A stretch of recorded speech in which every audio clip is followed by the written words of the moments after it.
Necessita-se de condições menos graves para dar origem ao estado conhecido especificadamente como impotência psíquica.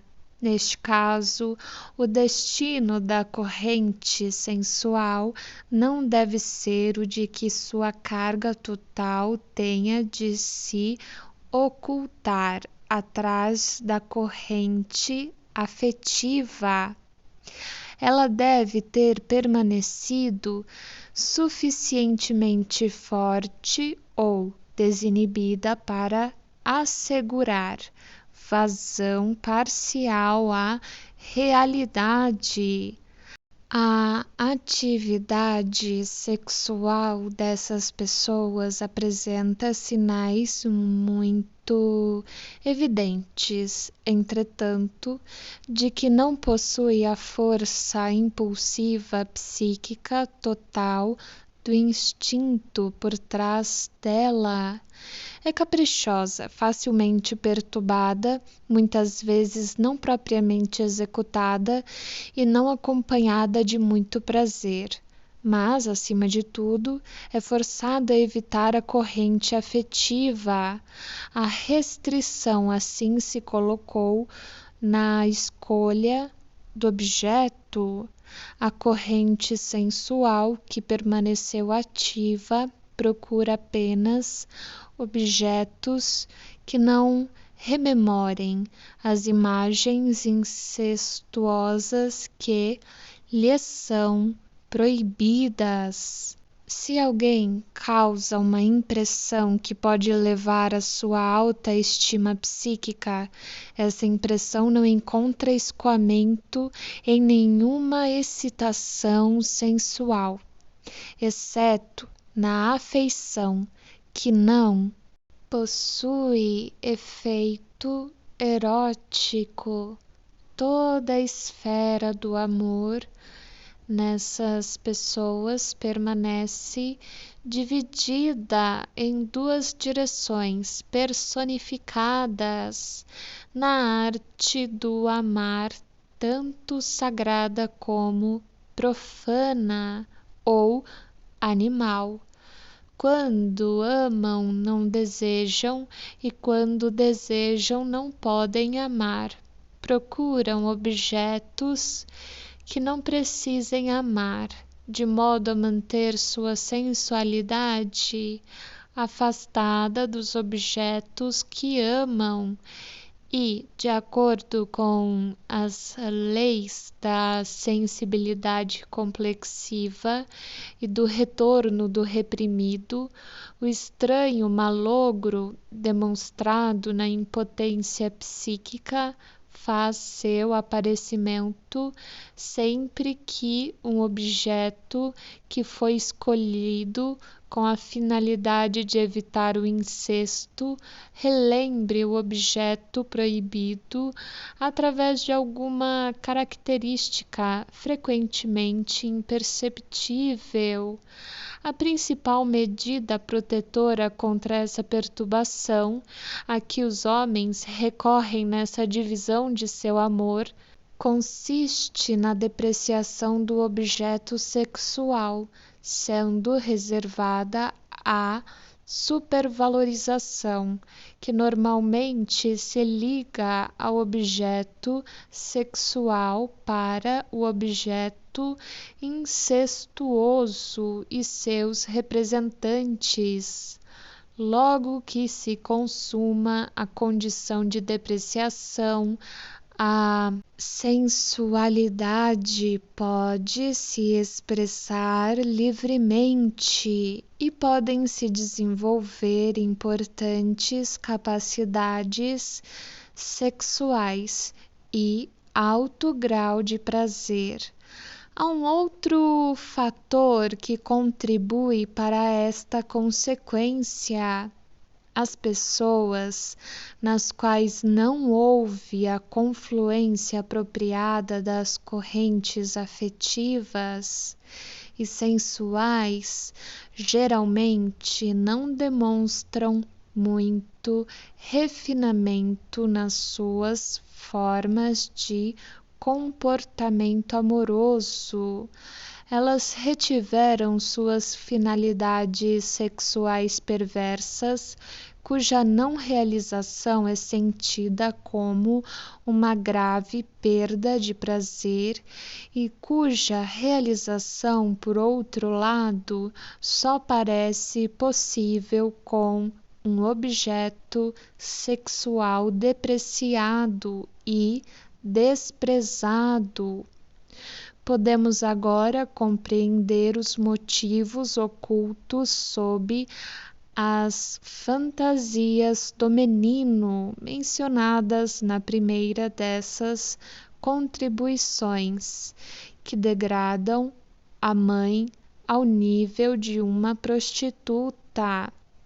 São esforços para transpor a distância entre as duas correntes amorosas, pelo menos em fantasia, e pela depreciação da mãe, adquiri-la como objeto de sensualidade.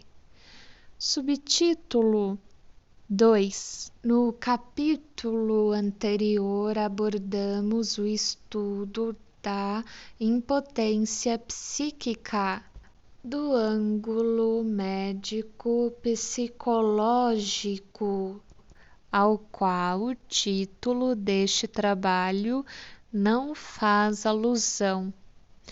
Tornar-se-á evidente, no entanto, que esta introdução foi por nós requerida para proporcionar acesso a nosso tema propriamente dito.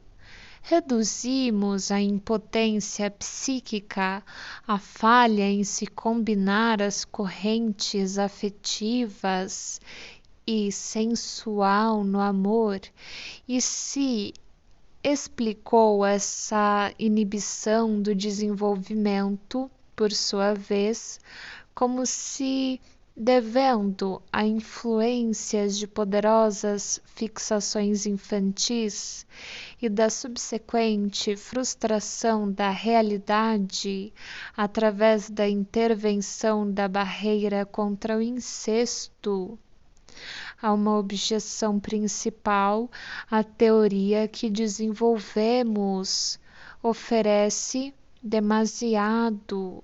Explica por que certas pessoas padecem de impotência psíquica, mas nos deixa frente ao mistério aparente de como outras foram capazes de escapar a essa perturbação, visto que devemos reconhecer que todos os fatores relevantes que conhecemos, a forte fixação infantil, a barreira ao incesto e a frustração nos anos de desenvolvimento depois da puberdade, podem ser encontrados em praticamente todos os seres humanos civilizados.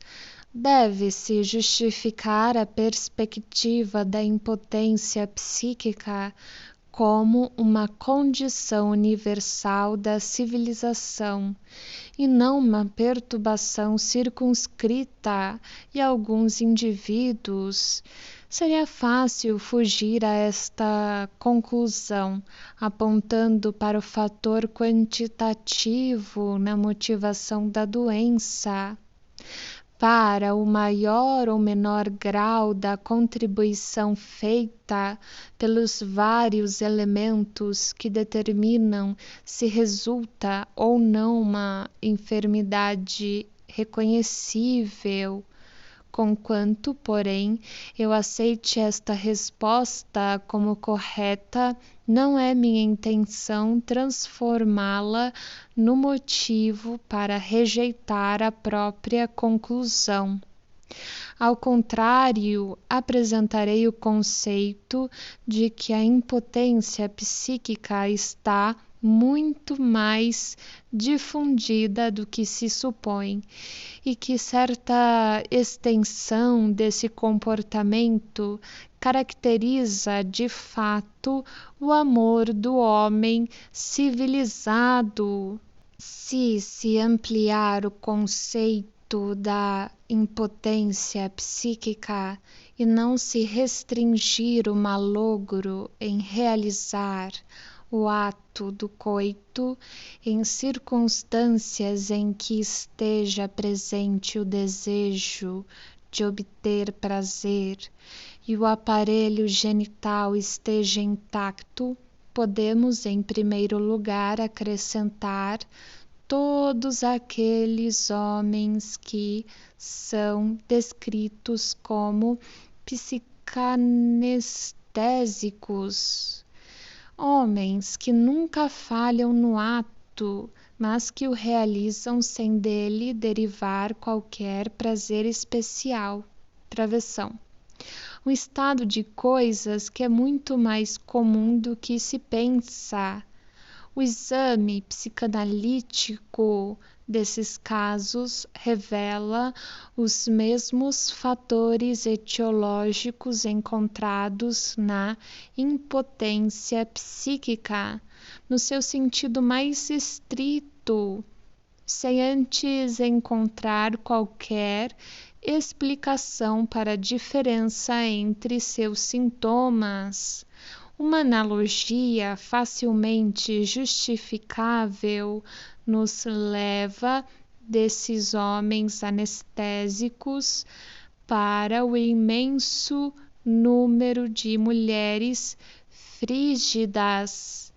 E não há melhor maneira de descrever ou compreender seu comportamento amoroso do que comparando-o à perturbação manifesta da impotência psíquica nos homens. Se, no entanto, voltarmos nossa atenção para a extensão do conceito de impotência psíquica, mas para as gradações em sua sintomatologia, não poderemos fugir à conclusão de que o comportamento amoroso dos homens no mundo civilizado de hoje, de modo geral, traz o selo da impotência psíquica.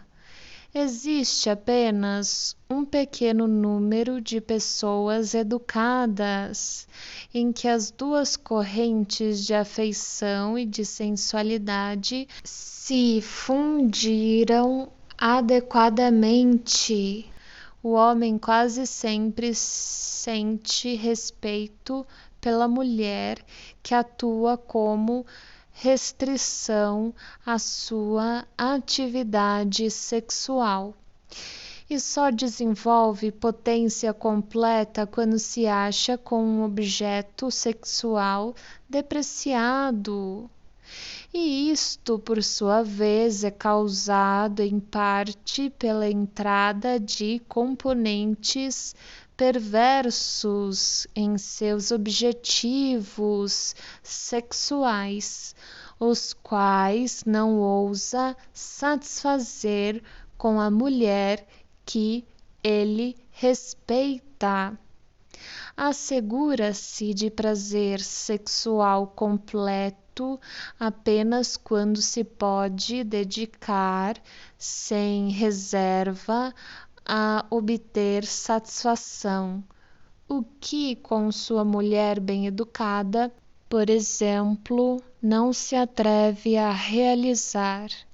É esta a origem de sua necessidade de um objeto sexual depreciado, de uma mulher eticamente inferior a quem não precise atribuir escrúpulos estéticos que não o conheça em outro círculo de relações sociais e que ali não possa julgar.